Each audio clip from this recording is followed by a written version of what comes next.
Hey everybody, Roy here, and I love tanky builds. So today I'm showcasing a shield bash build that can be considered an epitome of Juggernaut. Most of the gameplay was filmed around 1000 corruption, which proves the potential. And the build can face tank even an aura-based fight, at such corruption without any issue. It also feels pretty fresh and fun to play. Just rush close and slam everything with two huge shields. Sounds awesome. For this build I will have two versions, one for Paladin and second for Forge Guard, since it can be played by both those masters successfully. Click on dedicated timestamp in the video to see a dedicated passive tree for both. Let's go, and I will be able to explain what you will need to build it yourself to become an absolute tank. So right now Shield Bash is a pretty special skill, because we can get a damage for Shield Bash from just stacking block chance and block effectiveness. Indomitable Force passives give us around 2 damage per 40 block effectiveness, and Shield Storm passives give us additional attack speed per 0.5 block chance. On top of that, we will also have Iron Arms, which give us 1% of more physical damage per STR, which is absolutely amazing. With all of those changes, we have Monument of Protection on top. That's a new unique that gives you 40% increased block effectiveness, rising our damage, and 80 melee damage for Shield Bash, helping us a lot with early scaling. All of that together makes the build both tanky and pretty nice in terms of damage as well at the same time. We can also utilize different sentinel abilities such as Sigils of Hope, for example, to get more block chance and block effectiveness, together with some damage, or Healing Hands, which will be amazing movement skill and will heal us at some cases. Volatile Reversal Harbinger of Death will help us tremendously as well, because enemy damage taken 30% is a great damage multiplier, especially for single target fights. Since the Shield Bash is pretty mana hungry skill itself, there's a few techniques that we are using to pretty much lower our mana cost. First is Sentinel Relic that gives you -3 melee attack mana cost, such as Quote of Array Sentinel, for example. It will help you tremendously by lowering your numbers. But if it's still not enough, we can use Foot of the Mountain Boots, which will give us 1 stack of mountain endurance for each second while we are standing in place. And each stack is going to give us -2 mana cost per stack, which is a pretty decent way to lower our Shield Bash mana cost to literally 0. And that way it's much easier to maintain mana, especially in situations when we just need to stand in one place and hit that boss. So another question is how to protect yourself from damage over time. Because with such amount of block, when we can reach 100% block chance in a proper setup, the only thing that can kill us is pretty much damage over time. To protect yourself from it, it's pretty important to get Code of the Array Sentinel for 30% of armor mitigation applies to damage over time. On top of that, you can also use Gloves, which can give you 20% more of armor mitigation applies to damage over time, or even use a combined Gloves with 22 as the top stat and 14 and up to 20% as lower stat. On top of that, you can also use a helmet called a Decayed Skull, which can provide 30% of additional armor mitigation applied to damage over time. All of that together can raise your damage mitigation against damage over time hugely, and you will be able to survive many kind of dodges such as poison or fire beams or stuff like that. And I definitely recommend to go that road for higher corruption, because it will raise your survivability tremendously. Another very important question is how to reach high crit chance to be closer to 100%. The most important part for it is pretty much buffing additional stats to your Monument of Protection X. Melee critical strike chance 10% is a flat chance, so it's very important to get it as fast as possible, because it's going to raise your crit chance from like 20% to about 60. That's very important. If you can get additional critical strike chance by itself, like 65% like I have in there, it would be pretty nice too. On top of that, you can stack the rings, such as Copper Rings, for example, with criticals. And you can use the idols for at least 50% critical strike chance together with block effectiveness, which makes them completely amazing at that point. And the last part, but not the least, you can roll tier 7 critical strike chance on your amulet together with less damage over time taken, and it's a pretty decent option. If you can get some at your Code of Erased Sentinel, it would be pretty nice too. However, as you can see, I don't have such luck, and I just have a shield bash in there. Another amazing quality of life thing that I can recommend is using the ring Orion Sun Seal. Orion Sun Seal is going to automate your Sigils of Hope use, which is absolutely amazing. It can give you 11 seconds to Sigil of Hope duration, and it's going to reuse your Sigils of Hope every 10 seconds. That way, you will be able to keep at least 3 and perfectly like 4 Sigils at you at all times. I recommend to take as much duration as possible at Sigils and use the Orion Sun Seal just to always have those bonuses. Before going into skills, I also wanted to explain why I'm playing Paladin over the Forge Guard. Forge Guard right now is perfectly viable and even has more block effectiveness due to Ring of Shells interactions. However, Paladin right now can provide you with Aura, which works as a free cleanse and can clean poison, death mark and stuff like that, and also provide you a lot of additional resistances, so it's much easier to balance stuff around. I really prefer that quality of life with a Paladin, and I think it's pretty much worth it as an additional option. However, both Forge Guard and Paladin are viable and can push a very high corruption, so it doesn't matter what master you picked, I'm sure that you're going to be fine. I'm going to showcase setups for Rings of Shells in that video too, so if you're playing Forge Guard, just pay attention to it. Now when we talk about the skills, the first one is the Shell Bash. The most important passive here is getting Protective Impact up together with Indomitable Force. They're going to give you block chance together with block effectiveness and damage based on your block effectiveness. You can also get High Impact for additional more damage multiplicative, Shield Storm for attack speed, Iron Arms, and I still recommend to take Steel Coating because that's not a lot of damage, but it's still a pretty nice bonus. You also will need at least 3 points to Cutting Edge because mana cost will go down tremendously. Going forward, Volatile Reversal is here just for one bonus. Harbinger of Dust is going to raise the damage that enemies take in for 30%, and that's a lot. I still recommend to take at least Time Lost Wisdom for better cooldown, you don't really need to restore mana that way. Ancient Reversal also feels pretty nice because that way we're receiving better bonus of catching up. I don't really think that Warp Time is worth it because we can't utilize attack speed and our skill not stacking from it. Since we can't use it, I'm pretty much not spending any points in there. Moving forward, the next skill is Healing Hands. It's pretty much our movement skill with Orion's Chariot here. I also recommend to take Sun Shroud because you will be completely immune while moving, which is pretty important. Taking 4 points to Cleric's Hammer is very important too, because that way you are going to get Healing Hands every time when you are hitting enemies. Most of the time I'm using Homeward for increased healing effectiveness. However, if you have Seraph Blade, it's not really that important to get that.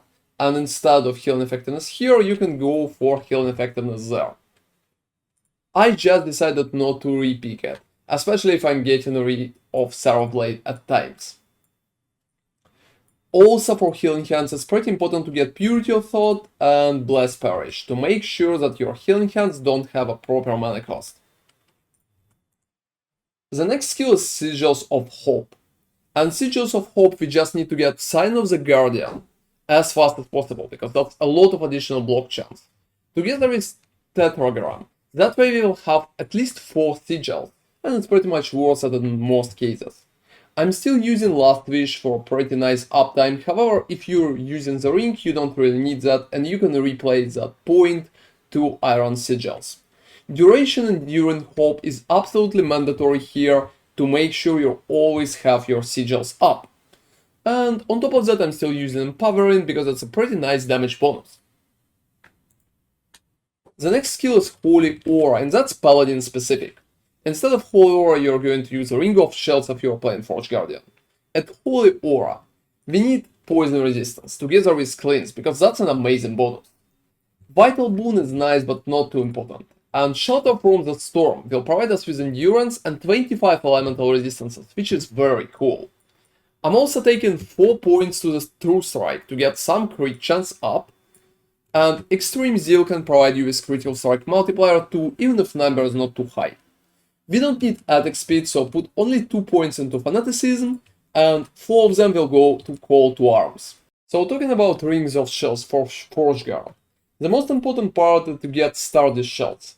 That way you will be able to get additional block effectiveness every time when shells are healing you. And for shells to heal you more often, you will need Martyr Shells, because that time when your shield will die, it will heal you, and it will happen pretty often. Also, healing shells is a pretty important passive too, and going down there for defensive shells is recommended to cap your block chance and get a little more of effectiveness. So talking about our passive skills, we're just taking Sentinel, so 8 points to Juggernaut and Fearless for Vitality and STR. 1 point to Stalwart just to get the block chance, and Armor Clad is pretty important to get damage taken from nearby enemies. Moving forward, for Paladin, 8 points to Conviction helps a lot, especially for Penetration. 1 point to Honor, and we're going for ACR, so Rise Strength. It's a pretty great way to get at least a little ACR on top. Blinding Light, 5 points, helps a lot, just to get Blind Chance. Endurance is not that important. 7 points to Holy Icon should help with Necrotic Resistance, and we are taking both Sanctuary Guardian and Shield Wall for block chance. 8 points to Fate Armor will help with mostly armor and a little critical strike avoidance, and after that we just need Reverence of Duality to stack our health and damage. At Void Knight, we are taking Abyssal Endurance 10 points just because of the physical, void resistance and health. All of that is nice. 1 point to Void Corruption to get critical strike multiplier per every point in Void Knight. That's a pretty awesome bonus, and we are going to receive at least 25% critical strike multiplier just from that. So 5 points for World Eater will help us to leech our health back, and 8 point to Doom Knight for STR and health is just awesome. In the Forge Guard, we are taking 10 points to Weapon Master just to get STR because it will help us with damage tremendously. And Steel Aegis is recommended too because of the block chance and block effectiveness. I also put 1 point to Battle Hardened because increased armor when hit is a small bonus but still pretty nice one. So when we are talking about Forge Guard passives, they're working pretty much the same fashion. So basic class is the same, we're getting Juggernaut, Fearless and Armor Clad. All of that are good. After that we are going for Forge Guard. Here we are taking Weapon Master again, some Guardian just for health and health regeneration. On top of that, Hammer and Avi are going to help us with Armor Shred chance. And Might itself is just an awesome passive, so take that. I also recommend to get Infinite Bulwark, because that way it will be much easier to survive, because we can get Liquid Iron that way. Less damage over time taken is just an awesome bonus, especially considering it's doubled if we used a potion.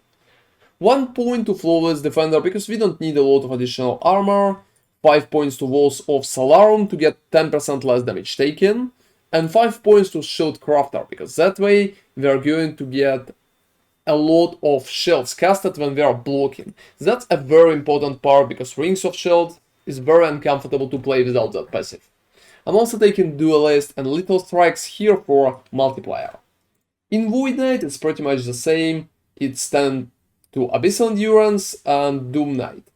We're trying to stack at least some passives here for Void Corruption too. And in Paladin we just need to spend 15 points because we will get Sigils of Hope if we will spend 15.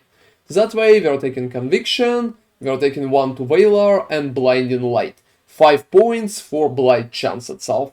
It will be pretty much enough to keep your blind always up on your enemy.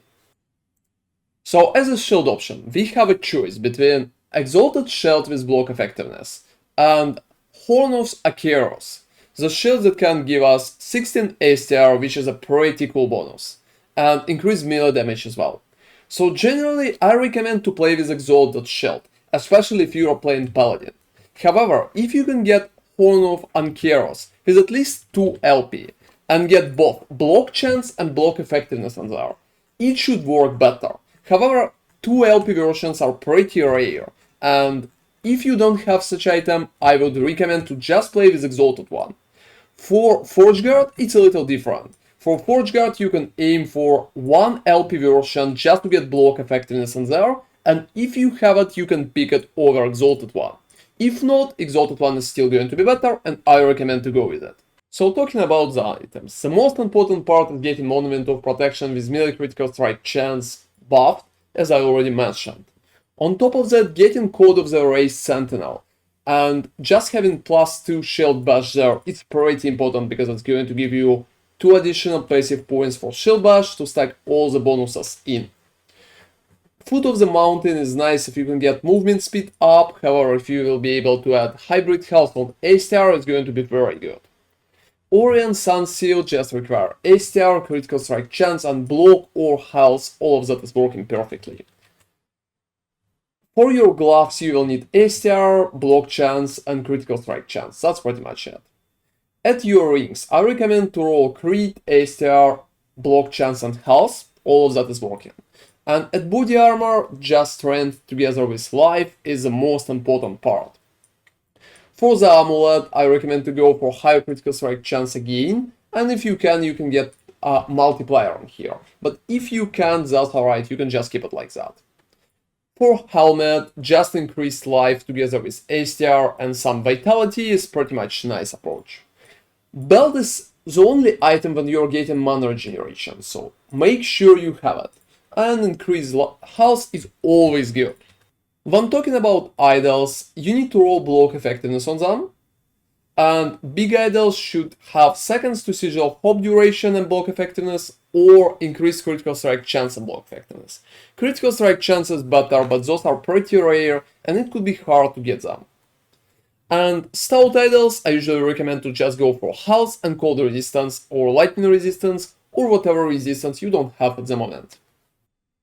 And the last part is pretty much blessings. I recommend to go for critical strike multiplier or critical strike chance. If you have enough chance, go for multiplier, and if you don't have like 80% of chance, go for chance. All resistances are awesome for both builds, so get those. Armor is pretty much mandatory in almost all builds currently. We also need Grand Bones of Eternity Blazing for block chance and block effectiveness, so get it as fast as possible. And the last one, I recommend to take health regeneration, because we already have a pretty decent health regen, and having more could help us to survive some annoying things such as damage over time, for example. So that was my Shield Bash Paladin or Forge Guard build. Hope you can enjoy it, playing it, and it can definitely push a decent amount of corruption and bring a lot of fun to you. Thank you very much for watching and see you next time.